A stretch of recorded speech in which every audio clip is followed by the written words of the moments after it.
Vous écoutez le Libre Journal des lycéens, dirigé par Romain Lecap. Dans les studios sont présents Thibaut Carré, Mathilde Parsimpéry et Pascal Lassalle. Alors nous rejoignons maintenant Laurent Ozon par téléphone. Laurent, est-ce que vous nous entendez ? Bonjour Romain, oui très bien. Bonjour, merci d'être avec nous dans le Libre Journal des lycéens. Je souhaitais aborder avec vous la pétition que vous venez de lancer, c'est très récent, une pétition qui a fonctionné de manière assez fulgurante avec une grande mobilisation puisque je crois que vous avez dépassé les 11 000 signatures en à peine 3 ou 4 jours. Une pétition consacrée à la défense de la liberté d'expression à l'occasion de l'affaire qu'on va nommer Éric Zemmour concernant sa chronique sur Christiane Taubira. Un certain nombre de ligues de vertu, qu'on pourrait appeler des ligues de censure, ont commencé à menacer Éric Zemmour, chose que vous n'avez pas supportée en lançant cette pétition. Est-ce que, en quelques mots, vous pouvez nous expliquer aux auditeurs de Radio Courtoisie l'origine de votre démarche ?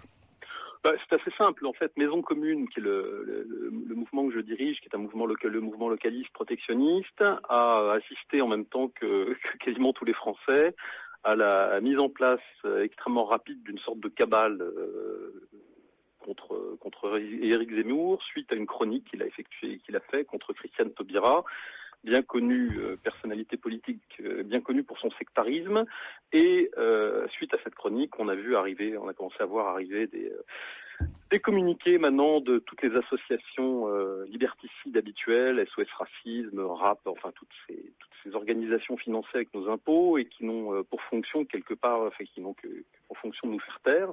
Et ces gens ont commencé effectivement à appeler à la censure, à demander à RTL de renvoyer Éric Zemmour. Enfin, on a eu un peu de tout et on a eu d'ailleurs un article assez préoccupant dans l'Express quasiment dans la foulée qui expliquait que RTL avait décidé de se séparer d'Éric Zemmour. Donc un certain nombre de personnes chez nous ont dit qu'il fallait réagir assez rapidement, ce qu'on a fait. Un texte a été, moi j'étais à un tournoi de rugby avec mon fils à ce moment-là, donc je n'étais pas vraiment sur le pied de guerre. Mais à un moment j'ai cru qu'Éric Zemmour jouait au rugby. non, moi j'étais à un tournoi de rugby à ce moment-là, c'était dimanche dernier. Et on a eu des échanges de coups de téléphone sur le stade, et puis on a décidé de mettre un texte en ligne. Le texte a été mis en ligne par Karine Lehmann chez nous.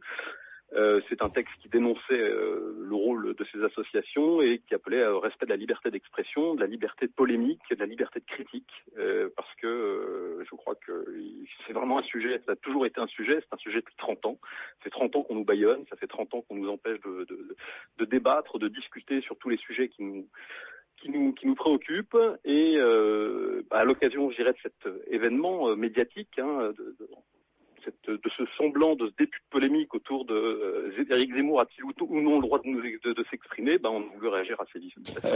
Concrètement, quelle est la situation d'Éric Zemmour ? Il est toujours en place ? Alors, on a reçu beaucoup de courriers de la part de nos signataires qui ont bien sûr écrit à RTL, parce que les gens ont signé notre pétition en ligne. Si vous voulez la trouver d'ailleurs en ligne, vous allez sur Google et vous tapez pétition censurée.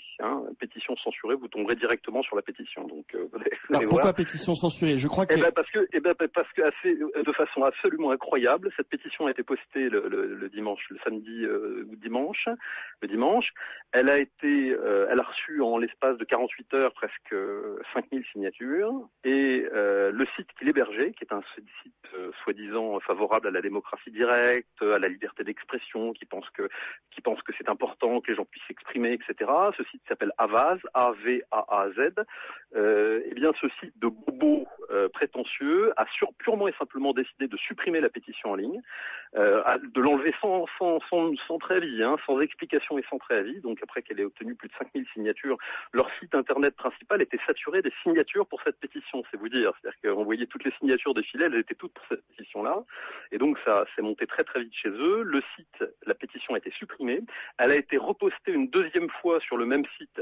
Elle a recueilli 2000 signatures de plus, elle a été à nouveau supprimée, et nous avons trouvé entre-temps, parce que nous avions fait des démarches par ailleurs, un site anglo-saxon, il a fallu trouver un site américain malheureusement pour ça, qui a accepté, après lecture de notre texte, d'héberger cette pétition en s'engageant à ne pas la censurer, et une fois qu'on a reçu leur accord de principe, On a publié ce texte, on a publié la pétition pour qu'elle continue à être signée en ligne et elle est donc maintenant accessible à tous. Il suffit de faire pétition censurée sur Google et vous la trouvez tout de suite. Cette pétition a recueilli sur ce nouveau site déjà presque 5000 signatures supplémentaires, donc ça nous fait presque 12 000. En comptant les redondances, puisqu'il y a des gens qui l'ont signé et sur l'une et sur l'autre, on est à peu près à 11 000 signataires aujourd'hui.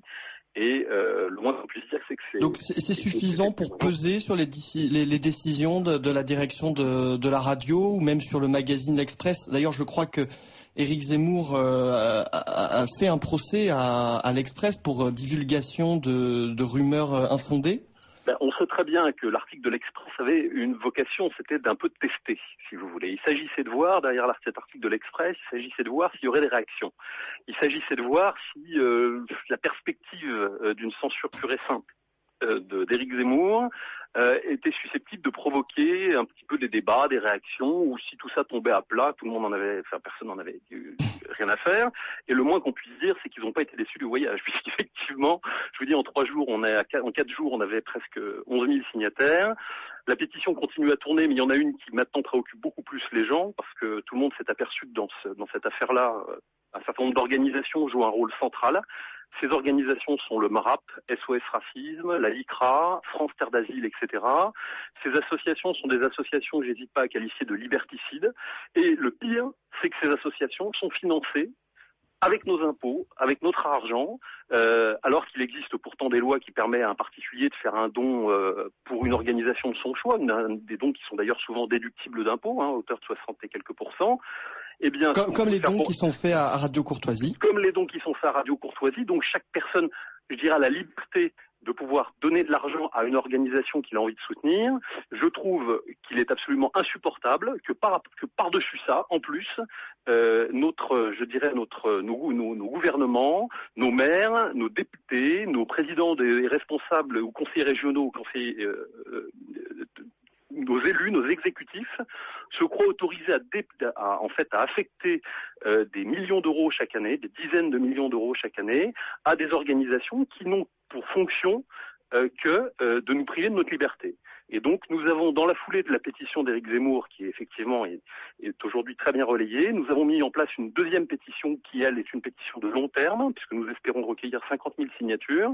Cette pétition est tout à fait sérieuse. Notre objectif, c'est de demander l'interdiction pure et simple du financement d'associations communautaires et idéologiques avec nos impôts, en laissant le droit, la liberté à chaque particulier de pouvoir affecter les ressources qu'il souhaite aux associations qu'il souhaite voir se développer. Ça, c'est une pétition que l'on retrouve sur la toile en tapant quoi dans le moteur de recherche? Quand vous allez sur Google et que vous tombez sur pétition censurée, vous allez tomber sur la pétition de soutien à la liberté d'expression et à Éric Zemmour. D'accord. Vous pouvez la signer et au bas de ce texte de pétition, vous avez un lien qui vous renvoie vers cette, je dirais, seconde pétition, mais qui est une pétition qui a un objet totalement différent puisque c'est une pétition de long terme. Et vous avez en fait les liens. À partir de là, vous pouvez trouver en bas de page le lien vers la pétition pour demander effectivement l'arrêt du financement de ces organisations liberticides avec nos impôts. Bon, merci beaucoup Laurent Ozon. Je pense que le message est bien reçu par les auditeurs, donc qui sont invités à aller signer évidemment cette pétition. Alors j'ai Thibaut Carré, notre invité dans le studio, qui avait une question pour vous. Je crois qu'il faut soutenir en effet ce genre de pétition, comme on en parlera ensuite dans mon roman Acétone en fait. Nous ne vivons plus vraiment dans une démocratie. Le régime républicain est devenu un système plus ou moins semi-mafieux. Et la seule démocratie vraiment que nous connaissons en Europe est la démocratie suisse. Donc il faut soutenir en effet ce genre de pétition, ce genre de mouvement pour la liberté d'expression en France. Vous évoquez, Laurent Ozon, et nous conclurons comme cela, sur la possibilité aussi pour les nombreux Français qui s'offusquent de cette situation, d'en plus du fait de signer cette pétition, d'intervenir éventuellement sur les forums de la presse en ligne, notamment celui de l'Express par exemple, qui a lancé cette campagne, en tout cas de se manifester dans le sens d'une défense de la liberté d'expression, de crier un peu leur colère devant cette situation. Vous encouragez ce type de réaction citoyenne ? Eh bien, on l'a encouragé, mais figurez-vous que les Français qui ont signé cette pétition n'ont pas eu besoin de nos consignes pour le faire, parce que ça a été un véritable raz-de-marée. Des milliers de personnes ont écrit, ont publié des textes, les liens vers cette pétition sur des forums, l'ont envoyé aux journalistes. On a des gens qui nous ont envoyé la liste de tous les journalistes auxquels ils avaient adressé le texte de cette pétition avec les liens. Ils ont téléphoné bien sûr dans les radios en question, ils ont publié sur les forums de la grande presse. C'est absolument stupéfiant. La vigueur de la réaction des Français par rapport à cette affaire, qui somme toute est assez, je dirais, qui semble être une affaire de détail, pas très importante dans l'absolu. La vigueur de la réaction des Français est assez encourageante. Je dois dire que avoir les efforts déployés par les uns et les autres. Certaines personnes ont renvoyé cette pétition à tout leur carnet d'adresses. On a reçu des signatures, évidemment, pas par Internet, mais par email ou par tout moyen. Je dirais les trésors de cybermilitantisme des Français dans cette affaire-là, la vigueur de leur réaction est quand même franchement encourageante. Donc nous finissons sur cette note d'espoir. Merci beaucoup Laurent Anzon. Bon courage pour la continuation donc de ce mouvement et de cette pétition. Merci d'avoir été avec nous sur Radio Courtoisie dans le Libre Journal des lycéens.